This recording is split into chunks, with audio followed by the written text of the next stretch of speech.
جن لوگوں کو ہم نے کتاب عنایت کی ہے وہ اس کو ایسا پڑھتے ہیں جیسا اس کے پڑھنے کا حق ہے، یہی لوگ اس پر ایمان رکھتے ہیں، اور جو اس کو نہیں مانتے وہی خسارہ پانے والے ہیں۔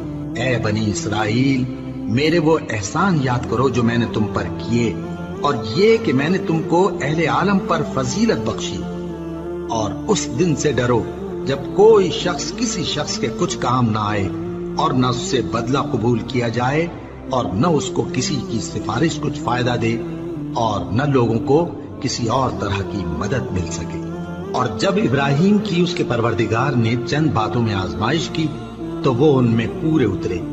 فرمایا کہ میں تم کو لوگوں کا پیشوا بناؤں گا۔ انہوں نے کہا کہ پروردگار، میری اولاد میں سے بھی پیشوا بنائیو۔ فرمایا کہ میرا قول و قرار ظالموں کے لیے نہیں ہوا کرتا۔ اور جب ہم نے خانہ کعبہ کو لوگوں کے لیے جمع ہونے اور امن پانے کی جگہ مقرر کیا اور حکم دیا کہ جس مقام پر ابراہیم کھڑے ہوتے تھے اس کو نماز کی جگہ بنا لو، اور ابراہیم اور اسماعیل کو حکم بھیجا کہ طواف کرنے والوں اور اعتکاف کرنے والوں اور رکوع کرنے والوں اور سجدہ کرنے والوں کے لیے میرے گھر کو پاک صاف رکھا کرو۔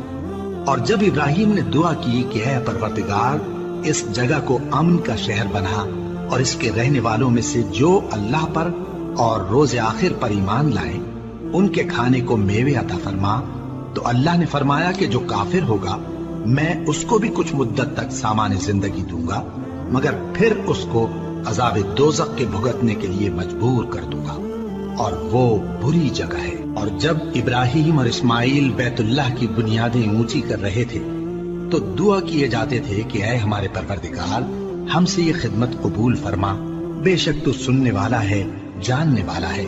اے پروردگار، ہم کو اپنا فرما بردار بنائے رکھیو، اور ہماری اولاد میں سے بھی ایک گروہ کو اپنا حکم بردار بنائیو۔ اور پروردگار، ہمیں ہمارے طریق عبادت بتا اور ہمارے حال پر رحم کے ساتھ توجہ فرما، بے شک تو ہی توجہ فرمانے والا ہے، مہربان ہے۔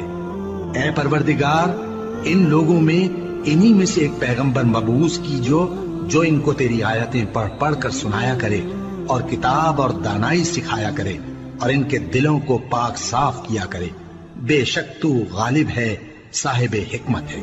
اور ابراہیم کے دین سے کون روگردانی کر سکتا ہے بجز اس کے جو نہایت نادان ہو؟ اور ہم نے ان کو دنیا میں بھی منتخب کیا تھا اور آخرت میں بھی وہ نیک لوگوں میں ہوں گے۔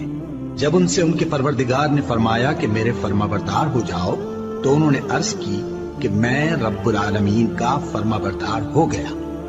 اور ابراہیم نے اپنے بیٹوں کو اسی بات کی وصیت کی، اور یعقوب نے بھی اپنے فرزندوں سے یہی کہا کہ اے میرے بیٹو، اللہ نے تمہارے لیے یہی دین پسند فرمایا ہے، تو مرنا تو مسلمان ہی مرنا۔ جس وقت یعقوب وفات پانے لگے تو کیا تم اس وقت موجود تھے جب انہوں نے اپنے بیٹوں سے پوچھا کہ میرے بعد تم کس کی عبادت کرو گے؟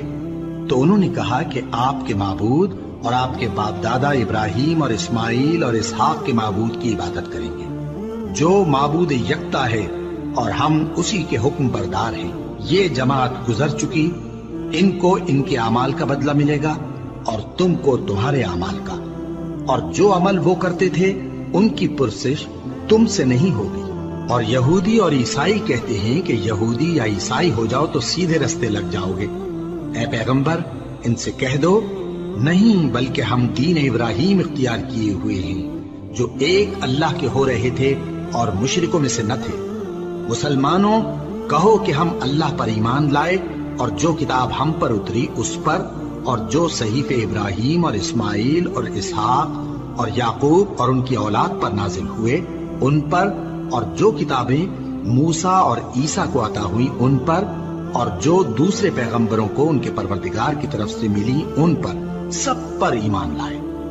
ہم ان پیغمبروں میں سے کسی میں کچھ فرق نہیں کرتے، اور ہم اسی معبود واحد کے فرما بردار ہیں۔ پھر اگر یہ لوگ بھی اسی طرح ایمان لے آئیں جس طرح تم ایمان لے آئے ہو تو ہدایت یاب ہو جائیں، اور اگر منہ پھیر لیں اور نہ مانے تو وہ تمہارے مخالف ہیں، اور ان کے مقابلے میں تمہیں اللہ کافی ہے، اور وہ سننے والا ہے، جاننے والا ہے۔